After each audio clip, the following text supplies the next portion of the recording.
MRL reality நிறுவனத்தின் premium villa plots ISO 9001-2015 தர சான்றிதழ் பெற்ற வீட்டுமனைகள் OMR-இல் 80% வீட்டுமனைகள் விற்பனையாகிவிட்டன. தொடர்புக்கு 9962888888. குறைந்த மனைகளே உள்ளன. முன்பதிவுக்கு முன்னுங்கள். நீதி வழங்கும் போது அண்ணன், தம்பி, சொந்தம், பந்தம், பணக்கார, ஏழை எதையுமே பார்க்க கூடாதுடா.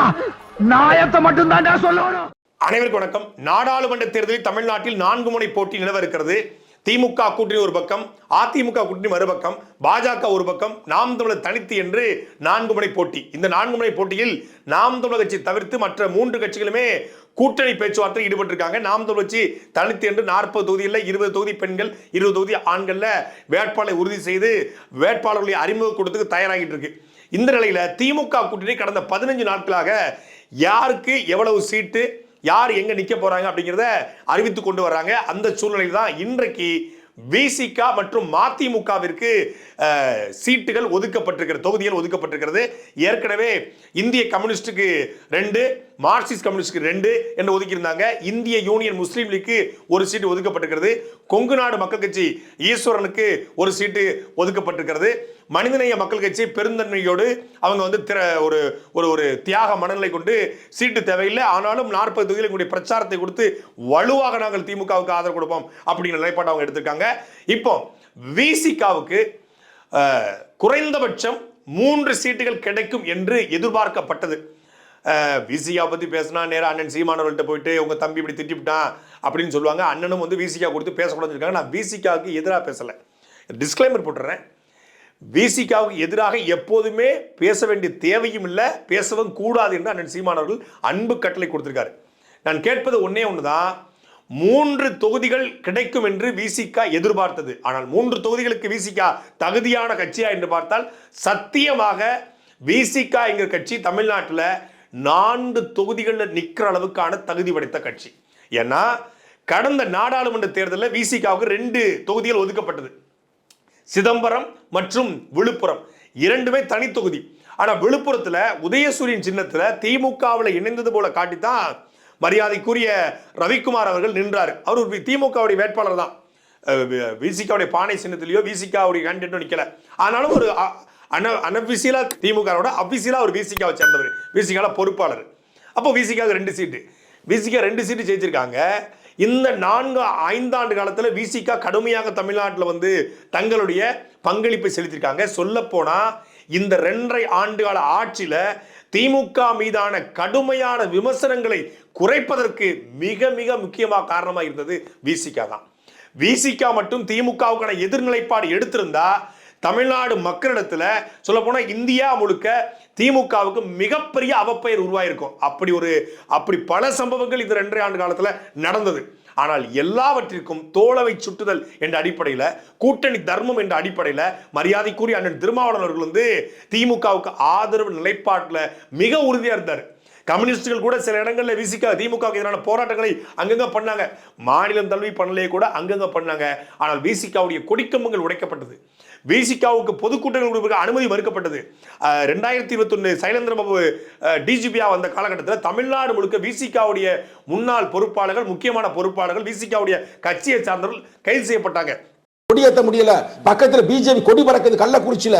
அப்புறம் எங்க கொடியை வைத்த ஒரே காரணத்துக்காக எங்க தலைவர் ஏற்றிட்டு போறாரு கொடியை. அந்த கொடியை போய் இறக்குறாங்க தாட்சிதாரு. அப்புறம் கூட்டணி தாங்க இருக்கிறான், மானங்கட்ட கூட்டணி தான் இருக்கிறான், இல்லைன்னு சொல்ல.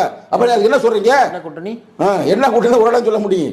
மரியாதைக்குரிய வன்னியரசு அவர்களே சொன்னாரு, விசிகாவை வந்து குறிவைத்து தமிழ்நாடு காவல்துறை தாக்குறதுன்னு சொன்னாரு.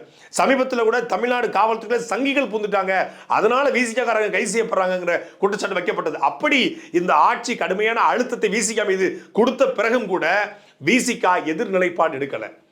ஆனா இவ்வளவு திமுக ஆதரவு நிலைப்பாடு இருந்த விசிகாவிற்கு கம்யூனிஸ்டுகளுக்கு கொடுத்த சீட்டு தான் விசிகாவுக்கு கொடுக்கப்பட்டிருக்கிறால் கம்யூனிஸ்டுகளும் விசிகாவும் ஒன்னா. கம்யூனிஸ்ட் என்ற இயக்கம் ஒரு காலத்தில் தமிழ்நாட்டில் ஓங்கி ஒழித்தது, செங்கொடி பறந்தது. ஆனால் இன்னைக்கு கம்யூனிஸ்டோடைய கட்டமைப்பு என்ன இல்லை, இந்திய கம்யூனிஸ்டுடைய கட்டமைப்பு என்ன தெரியல. ஆனால் தமிழ்நாடு முழுமைக்கும் விசிகாவுக்கு கிளை இருக்கு. திருநெல்வேலி தொடங்கி கன்னியாகுமரி தொடங்கி தூத்துக்குடி தொடங்கி இங்க வட சென்னையில் வரைக்கும் விசிகாவுக்கு தமிழ்நாடு முழுமைக்கும் கட்டமைப்பு இருக்கிறது. ஒரு ஊர்ல போனா அந்த ஊர்ல கண்டிப்பா ஒரு விசிகாரன் 4 பேர் இருப்பாங்க. ஒரு கொடி பறக்கும். வட மாவட்டம் தாண்டி தென் மாவட்டத்திலையும் விசிகாவுடைய தாக்கம் இருக்கிறது. அங்க பெரிய கட்டமைப்பு இல்லைனா கூட குறைந்தபட்சம் விசிகா உறுப்பினர் இருப்பாங்க. அந்த அளவுக்கு தமிழ்நாடு முழுக்க பரவலான வாக்கை வைத்திருக்கிறது விசிகா. கடந்த 10 நாளைக்கு முன்னாடி திருச்சியில ஒரு மாபெரும் பொதுக்கூட்டத்தை போட்டாங்க. ஒரு மாநாடுன்னு சொல்லலாம்.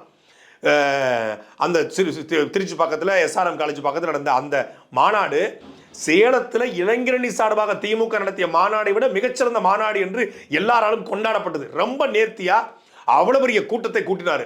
எல்லா கட்சி தலைவர்களும் வந்திருந்தாலும் கூட கிட்டத்தட்ட 12 கோடி ரூபாய் அந்த மாநாட்டுக்கு செலவு செய்யப்பட்டதாக சொல்லப்படுகிறது. அவ்வளவு பிரம்மாண்டத்தை காட்டி இல்ல ஒட்டுமொத்த மக்கள் திரளை கூட்டி விசிக கட்சிக்காரன் முறை வள வச்சு 2 மாத கால உழைப்பை கொட்டி அந்த மாநாடை முழுமையாக நடத்தினாங்க. ஆனால் இவ்வளவு பெரிய பிரம்மாண்டத்தை காட்டியும் திமுக இவ்வளவு பெரிய ஆதரவை கொடுத்தும் விசிக இன்றைக்கு புறக்கணிக்கப்பட்டிருக்கிறது. விசிகாவுக்கு 2 தொகுதி என்பது அது முழுக்க விசிகாவுக்கு நீ எங்க போயிருவ, எங்களை விட்டா உனக்கு நாதி எங்க இருக்கு, என்னை விட்டா உனக்கு யார் இருக்கா, முடிஞ்சா வேற கட்சிக்கு போய் பாரு அப்படிங்கிற மனநிலையில தான் திமுக இந்த 2 தொகுதியை ஒதுக்கியிருக்கோ அப்படிங்கிற கேள்வி பிறக்குது. ஏன்னா 2மே தனி தொகுதி. விசிகா தன்னை ஒரு பொதுவான கட்சியாக காட்ட முயற்சி செய்கிறது. நாங்கள் ஒரு குறிப்பிட்ட சமூகத்துக்கான கட்சி இல்ல, ஒரு குறிப்பிட்ட சமூகத்துக்கான கட்சியாகத்தான் விசிகா தொடங்கப்பட்டது. தலித் பேந்தராக ஆரம்பித்து பறைய சமூக மக்களுக்காக ஆரம்பிக்கப்பட்ட கட்சி இன்றைக்கு தமிழ் சமூகத்துக்கான கட்சியாக விரிவடைந்ததாக விசிகா சொல்லுகிறது. அப்படிப்பட்ட கட்சியை நீங்க மீண்டும் தனித்தொகுதியில கொடுப்பதன் மூலமாக அண்ணன் திருமாவளவனுக்கு சிதம்பரத்தில் கொடுப்பீங்க, மீண்டும் ரவிக்குமாருக்கு விழுப்புரத்தை நிப்பாட்டுவீங்க. அப்படின்னா 2மே தனித்தொகுதினா நீங்கள் விசிகாவை திமுக எப்படி பார்க்குது? அப்போ வன்னியரசு சொன்னது போல நீங்க எல்லாம் பொது தொகுதிக்கு ஆசைப்படலாமான்னு கருணாநிதி கேட்டதுதான் ஸ்டாலின் மறைமுகமா கேட்கிறாரா? ஒரு சமூக நீதி இயக்கம் என்று திமுக சொல்லுகிறது, சமத்துவம் பேசுவோம்னு சொல்லுது, நாங்கள் சனாதனத்துக்கு எதிரானவர்கள் சொல்றீங்க.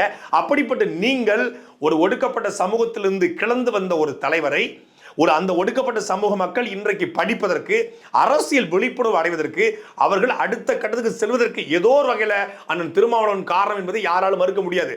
பல தலைவர்கள் இருக்காங்க.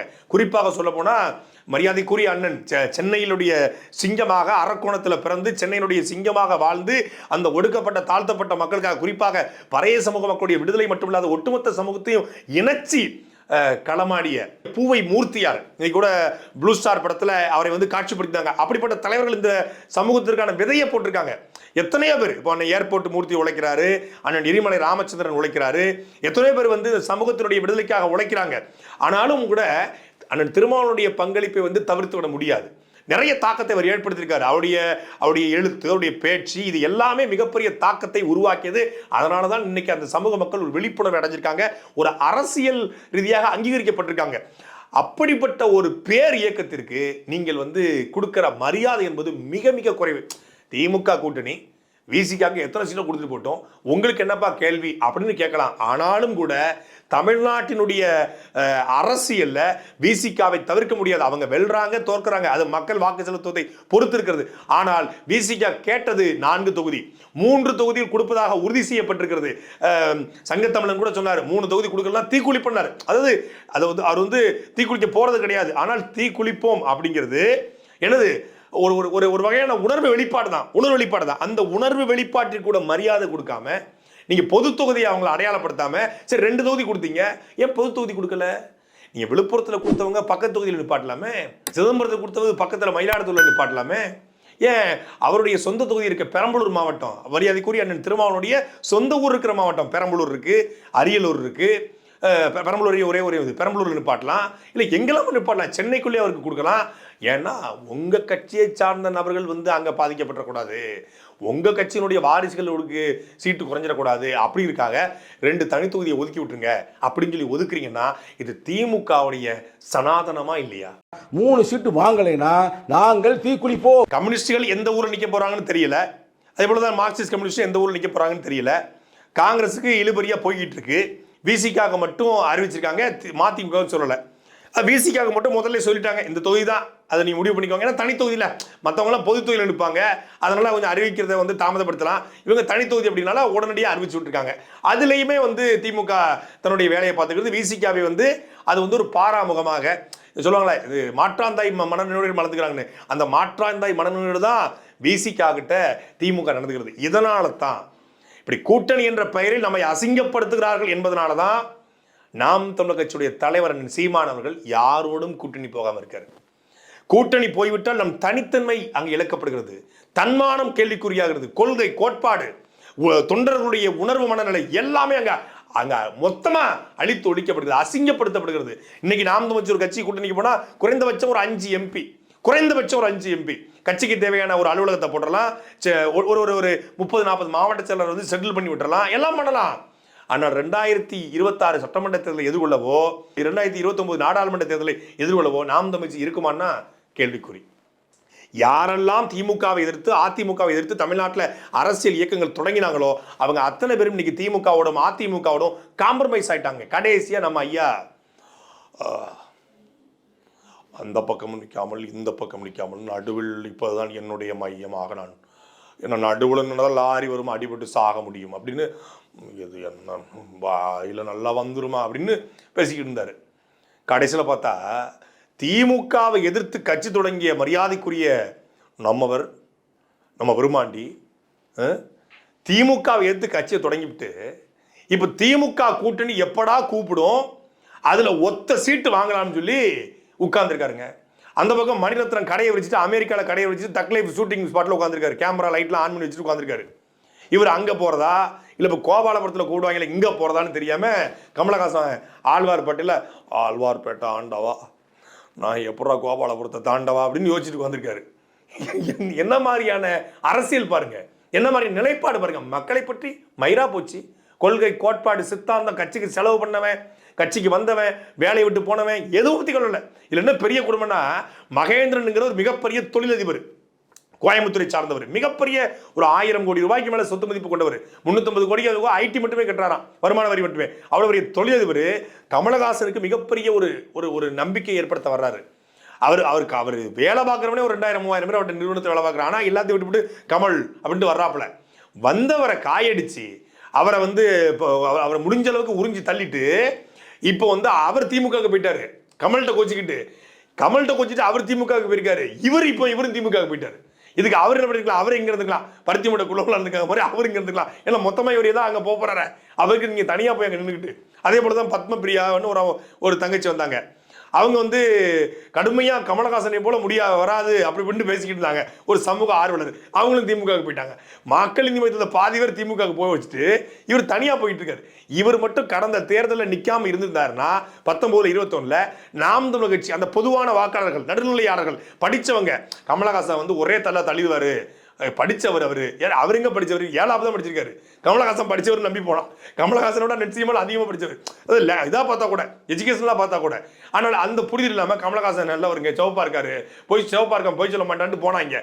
கடைசியில் அந்த 15 லட்சம் பேரையும் காயடிச்சிருக்காரு. கடந்த முறை 2021 சட்டமன்றத்தில் ஓட்டு போட்ட 12 லட்சம் பேரையும் காயடிச்சுட்டு குடும்ப ஆட்சியை ஒழிப்பேன், ஸ்டாலின்னு பேர் சொன்னாலே போதும், கருணாநிதி அசிங்கப்படுத்துவதற்கு வேற சொல்லே கிடையாது, ஸ்டாலின் அப்படின்னு சொன்னாலே கருணாநிதி அசிங்கப்படுத்திடலாம். என்னால் கருணாநிதி பெற்றெடுத்த ஒரு தவறானது பிள்ளை ஸ்டாலின் என்ற ரேஞ்சுக்கு பேசிய கமலஹாசன் இன்னைக்கு எந்த அடிப்படையில் ஸ்டாலின் கூட கை குலுக்கிட்டு ஒத்த சீட்டு வாங்க போறது இல்லை. அந்த கலைஞரின் மகனாக இருக்கக்கூடிய நான் சொல்லுகிறேன், முடிவு பண்ணிட்டீங்களா? யாருக்கு ஓட்டு போட போறீங்க? குடும்ப அரசியல்ங்கிற பேர்ல நாட்டையே குழி தோண்டி புதைச்சாங்களே அவங்களுக்கா? இல்ல இங்க சந்திரன் ஒரு மானஸ் இருந்தா அவன் எங்கேன்னு தேடுற.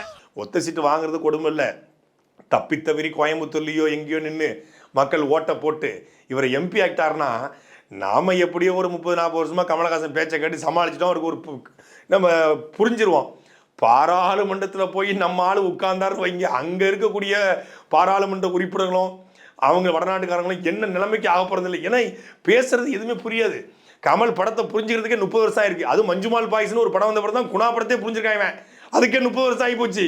இப்போ இவர் பாராளுமன்றத்தில் போய் இப்படி பேச வச்சுக்கோங்களேன், not exactly but I am telling to you, என்ன சொல்ல வர்றாரப்பா அப்படின்னு அவருக்கு பேசுறதே இதாகும். அதெல்லாம் அந்த சம்பவம் நடைபெறாமல் தமிழ்நாடு இந்திய பாராளுமன்றம் தவிர்க்கணும், அதை அந்த வாக்காளர்களும் புரிஞ்சுக்கணும். இப்படிப்பட்ட சூழ்நிலையில தான் அண்ணன் சீமான் அவர்கள் ஒரு உயர்ந்த தலைவராக அறியப்படுறார், ஒரு உயர்ந்த தலைவராக தெரிகிறார் நமக்கு. ஏனால் இந்த 30 ஆண்டு காலமாக தமிழ்நாட்டில் தொடங்கப்பட்ட எல்லா அரசியல் கட்சிகளும் இன்க்ளூடிங் கம்யூனிஸ்ட், இன்க்ளூடிங் காங்கிரஸ், இந்த 70 வருஷ அரசியல்ல திமுக அதிமுக என்கிற இந்த இருவரும் இயக்கத்தை எதிர்த்து ஆரம்பிக்கப்பட்ட எல்லா கட்சிகளும் திமுகவோடும் அதிமுகவோடும் காம்ப்ரமைஸ் செய்யப்பட்ட நிலையில செத்தாலும் வீழ்ந்தாலும் வெற்றியோ தோல்வியோ, வெற்றி ஒரு நாள் கிடைக்கும், மக்களுடைய நம்பிக்கையை நாம் பெறணும், அதற்கு நாம் தனித்து நிற்கணும். ஊழலை ஒழிக்கணும், லஞ்சத்தை ஒழிக்கணும், ஆத்துமல்ல கொள்ளையை ஒழிக்கணும், கனிமவள கொள்ளையை ஒழிக்கணும், இங்க இருக்கக்கூடிய பாலியல் வன்கொடுமைகளை, சாதிய தீண்டாமைகளை, இந்த சனாதனத்தை ஒழிக்கணும் என்றால் நிச்சயமாக நாம் இந்த கேடுகட்ட கேவலப்பட்ட இந்த ஊழல்வாதிகள் நிறைந்த இந்த கட்சிகளோடு கூட்டணி போகக்கூடாது என்று முடிவெடுத்து தனித்து நிற்பதால் அண்ணன் சீமான் இன்றைக்கு மிளறுகிறார். சீமான் உயர்த்தும் கையில் ஒளிரும் வெளிச்சம் என்று அண்ணன் மணிசெந்தில் ஒரு புத்தகம் போட்டார். உண்மையிலே அண்ணன் சீமான் உயர்த்தும் கைகளில் வெளிச்சம் ஒளிர்கிறது. ஏன்னா ஒரு நம்பிக்கையா தெரிகிறாரு. இன்னைக்கு ஏன் அண்ணன் சீமானுக்கு வாக்கு செலுத்தினு யாராவது கேட்டா தனிச்சு நிற்கிறாருங்க, தைரியமா நிற்கிறாருங்க. அதுதான் அந்த அவருடைய கெத்துங்க, அதாவுடைய மாசுங்க அப்படிங்கிறான். அப்ப இந்த கட்சிகள் இல்லாம ஒரு ஆள் நிற்க முடியாது. ஏன்னா பணம், இந்த கட்சிகிட்ட தான் பணம் இருக்கு, தேர்தலுக்கு பணம் வேணும். சீமான்கிட்ட பணம் இல்லை, கிரவுட் ஃபண்டிங் கேட்கிறாரு, பெருசா வராது, யாரும் வெளிநாட்டிலேருந்து பெருசாக அனுப்பிட முடியாது, இங்கே இருக்க தொழிலதிபர்களும் தரமாட்டான். ஆனாலும் பிச்சை எடுத்தாலும் பரவாயில்ல, துண்டறிக்கை அடிக்க காசு இல்லைனாலும் பரவாயில்ல, ஓட்டுக்கு இந்த வாக்குச்சாவடி முகவர்களுக்கு பணம் இல்லாமல் பரவாயில்ல, தேநீர் குடிக்க பணம் இல்லாமல் பரவாயில்ல, பெட்ரோல் டீசல் போட பணம் இல்லாமல் பரவாயில்ல, எப்படியாவது தேர்தலில் எதிர்கொள்ள சின்னம் முடங்குதான் முடங்கட்டும், புது சின்னம் வாங்கி அதையும் கொண்டு போய் சேர்ப்போம் என்ற நம்பிக்கையோடு நிற்பதனால தான் இப்படி திமுகவோடும் அதிமுகவோடும் கூட்டணிக்கு போன கட்சிகளுக்கு மத்தியில் அண்ணன் சீமான் தனித்து தெரிறாரு. இதை எல்லாத்தையும் தாண்டி திமுகவாவது ஒரு கூட்டணி வச்சிருக்கு. அதிமுக கூட்டணியில் பாமக, கிருஷ்ணசாமி அவர்கள், அப்புறம் ஒரு 2-3 இயக்கங்கள் பேசி எஸ்டிபிஐ எல்லாம் பேசுகிறாங்க. எஸ்டிபிஐ ஒரு ஜனநாயக இயக்கம், பாமக தமிழ்நாட்டுடைய சமூக நீதிக்காக போராடின இயக்கம், விசிகாக்கு ஒரு மரியாதை இருக்கிறது, மதிமுக ஒன்று மரியாதை இருக்குது, இந்திய கம்யூனிஸ்ட் ஒன்று மரியாதை இருக்கிறது, ஒரு மரியாதையான கூட்டணி திமுக கூட்டணி. இன்னொரு கட்சி கூட்டணி வச்சிருக்குங்க இங்கே மூன்றாவதா, அதுவும் நான் பெரிய கூட்டணியை வச்சிருக்கிறேன், கூட்டணிக்கு கதவு மட்டும் இல்லை ஜன்னலையும் திறந்து வச்சிருக்கிறேன் அப்படின்னு ஒரு கட்சி தமிழ்நாட்டில். யாரு கூட்டணிக்கு போயிருக்கான்னு பார்த்தா கூட்டணியில் ஒரு கோனார் கட்சி, ஒரு நாடார் கட்சி, ஒரு தேவர் கட்சி, ஒரு கவுண்டர் கட்சி, ஒரு உடையார் கட்சி, ஒரு முதலியார் கட்சி. நான் தெரியாம கேட்கிறேன், பாரதிய ஜனதா கட்சி சாதி கட்சிகளோடு கூட்டணி வைத்துக்கொண்டு நீங்கள் எதை காப்பாற்ற போறீங்க, எதை நிலைநாட்ட போறீங்க? தேவநாதன் யாதவ், அப்புறம் இந்த பக்கம் பாரிவேந்தர், அங்கிட்டு போனீங்கன்னா ஜான் பாண்டியன், இவங்களெல்லாம் கூட்டணிக்கு சேர்த்துக்கிட்டு, அதான் தம்பி இடுமான கார்த்தி கூட ஒரு இது போட்டிருந்தான், அண்ணாமலை கமலாலயத்தில் தீவிரமான ஆலோசனை, தண்ணிக்கேன் போட வந்த இளைஞனுக்கு 2 சீட்டு ஒதுக்கியதால் பரபரப்பு அப்படின்னு. அந்த அளவுக்கு தான் பாஜக கூட்டணி. பாஜக கூட்டணியில் அவர் வர போறாரு, இவர் வர போறாரு, கடைசியில் பார்த்தா எவரும் வரப்போறது இல்லை. இவங்களை வச்சுக்கிட்டு பாஜக தேர்தல் அணுக போதா. பாஜக 40 தொகுதிகளில் 18 விழுக்காடு வாங்கணும்னு சொல்லி செய்தி வெளியிட்டாங்கல்ல, அவங்களுக்கு இந்த தேர்தலில் மிகப்பெரிய சர்ப்ரைஸ் காத்திருக்கு. சாட்டை எடுத்து நாட்டை திருத்து, இளம் தலைமுறை தானே நீ வழி